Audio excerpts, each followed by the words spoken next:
చెల్లితో కలిసి పని చేయడానికి మీకు వచ్చిన ఇబ్బంది ఏంటి అసలుకి? అసలు చెల్లికి నా అవసరం ఏముందన్న? మేము ఇప్పుడు ఒకటి చెప్తారన్న, ఆమె పద్ధతులు నాకు నచ్చక నేను బయటకు వచ్చాను. ఆమె సిస్టమ్ నాకు నచ్చదు, వాళ్ళ హస్బెండ్ది నచ్చదు.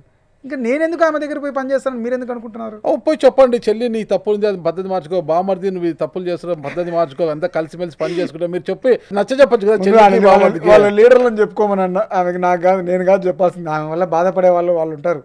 ఆమెకి చేసిన వాళ్ళు చెప్పుకోమను. చేసి అధికారంలో కూర్చోబెట్టిన వాళ్ళకి చెప్పాలి ఆమె సమాధానం, నాకు కాదు.